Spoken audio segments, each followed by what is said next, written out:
আজকে button whole stitch বা blanket stitch দিয়ে এই ফ্লাওয়ারের টিউটোরিয়ালটা তোমাদের সাথে শেয়ার করব। প্রথমে কিন্তু আমি সেলাই করার জন্য দেখো ছবিটা ড্রয়িং করে নিয়েছি ব্ল্যাক পেন দিয়ে। এখানে কিন্তু আমি হিট ইরেজেবল পেন ব্যবহার করিনি। এখানে নর্মাল ইউজ অ্যান্ড থ্রো যে ব্ল্যাক কালারের পেনটা হয় ওই পেনটাই আমি ব্যবহার করে ছবিটা এঁকে নিয়েছি। তারপরে দেখো আমি একটা বড় পাতা এঁকেছি আর দুদিকে দুটো ছোট ছোট পাতা এঁকেছি। চারদিকে চারটা ডাল করেছি আর মাঝখানে একটা গোটা ফুল আর একটা ফুলের অর্ধেক। বড় পাতাটা কিন্তু আমি দেখো ফিশবোন স্টিচ দিয়ে করে নিচ্ছি। এর আগে আমি সব ধরনের ছোট পাতাতে ফিশবোন স্টিচ ব্যবহার করেছিলাম, কিন্তু আজকে আমি এই বড় পাতাতেই ফিশবোন স্টিচটা করলাম। আর দেখো কতটা সুন্দর লাগছে। ভালো করে সেলাই করলে যে কোনো সেলাই কিন্তু খুব সুন্দর হয়। এর আগে আমি অনেকবারই ফিশবোন সেলাই দিয়ে পাতা সেলাই করেছি, কিন্তু আজকের সেলাইটা যেন আমার সত্যি মন ছুঁয়ে গেছিলো। পাতাটা হয়ে গেলে আমি কিন্তু যে ডালগুলো আছে ওই ডালগুলো সেলাই করতে চলে যাব। স্টিম স্টিচ দিয়ে আমি কিন্তু প্রথমে ডালগুলো সেলাই করে নিচ্ছি। আর ডালটা সেলাই করা হয়ে গেলে কিন্তু আমি দেখো ডালে ছোট ছোট কলি করা শুরু করে দিলাম। ছোট্ট ছোট্ট কলি করে নিচ্ছি আমি ডেজি স্টিচ দিয়ে। একটা গোলাপি কালারের সুতো নিয়েছি, এটা আবার একটা সেট সুতো, ডিপ গোলাপি আর হালকা গোলাপি দুটো নিয়ে সেট সুতোটা। ওই সুতোটা দিয়ে দেখো আমি ছোট ছোট কলি করে দিচ্ছি ডালের দুপাশে। এরকম ডালের দুপাশে ছোট্ট ছোট্ট রঙিন কলি করতে কিন্তু আমার বেশ ভালোই লাগে। দেখো কালারটা কি সুন্দরভাবে ফুটে উঠেছে, একটু হালকা গোলাপি আর একটু ডিপ গোলাপি। দেখো এবারে একদম হালকা গোলাপি কালারটা এসেছে না, কি সুন্দর দেখতে লাগছে। ছোট্ট ছোট্ট কলিগুলো সেলাই করা হয়ে গেলে এবার আমি আবার পাতার কাজে চলে এলাম। পাতাটাকে একটু দেখে যেন খালি খালি লাগছিল, তাই ভাবলাম পাতাটাতে একটু হাইলাইট করি। দেখো পাতার চারপাশে আমি কিন্তু একটা শ্যাওলা কালারের ডিপ সবুজ কালারের সুতো নিয়ে এভাবে স্টিম স্টিচ দিয়ে একটা বর্ডার দিয়ে নিচ্ছি।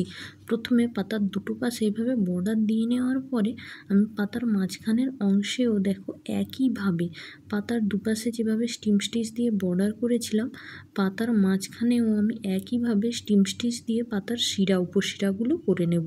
পাতাটা আমি হালকা সবুজ কালারের সুতো দিয়ে করেছিলাম বলে পাতার শিরা উপশিরাগুলো কিন্তু আমি ডিপ শ্যাওলা কালারের একটা সবুজ সুতো দিয়ে দিয়ে নিচ্ছি। কেননা আমি দুটো কাজেই যদি হালকা সবুজ সুতো ব্যবহার করি তাহলে শিরা উপশিরাগুলো ঠিক বোঝা যাবে না। তাই এই ডিপ কালারের সবুজ সুতোটা দিয়েই কিন্তু আমি পাতার শিরা উপশিরাগুলো করে নিলাম। পাতার কাজটা শেষ হয়ে গেলে আমি এবার চলে আসব ফুলের কাজে। আবার দেখো ব্ল্যাঙ্কেট স্টিচ দিয়ে কিন্তু এবার আমি পুরো ফুলটা সেলাই করে নিচ্ছি। ফুলটা সেলাই করার জন্য আমি এখানে অ্যাঙ্কারের একটা সেট সুতো নিয়েছি। দেখো হালকা গোলাপি, হলুদ আর হালকা কমলা রঙের সেট সুতোটা, তিনটা কালারের সমন্বয়ে কিন্তু সেট সুতোটা তৈরি হয়েছে। কোথাও হালকা হলুদ, কোথাও গোলাপি, আবার কোথাও কমলা রঙের। সেট সুতোটা কিন্তু খুবই সুন্দর। এরকম সেট সুতো যদি হাতের কাছে থাকে তাহলে কিন্তু আর কালার কম্বিনেশন করার দরকারই পড়ে না। কেননা একটা সুতোর ভেতরেই যদি তিনটা কালার থাকে তাহলে কি করতে আর কালার কম্বিনেশন করব বলো? একটা সুতো দিয়েই সব কাজ হয়ে যাবে। এরকম সুতো হাতের কাছে থাকলে কাজ করতেও সুবিধে হয় আর কাজটা তাড়াতাড়ি শেষ হয়ে যায়। কেন বলো তো? বারবার সুতো চেঞ্জ করতে হয় না। আমার কাছে যখন এক কালারের সুতো থাকে তখন কিন্তু বেশ কয়েকবার করে সুতো চেঞ্জ করে করে ফুলগুলো করতে হয়, কিন্তু এখন যেহেতু সেট সুতো আছে তাই আমি একেবারেই একটা সুতো দিয়েই কাজ শেষ করে ফেললাম।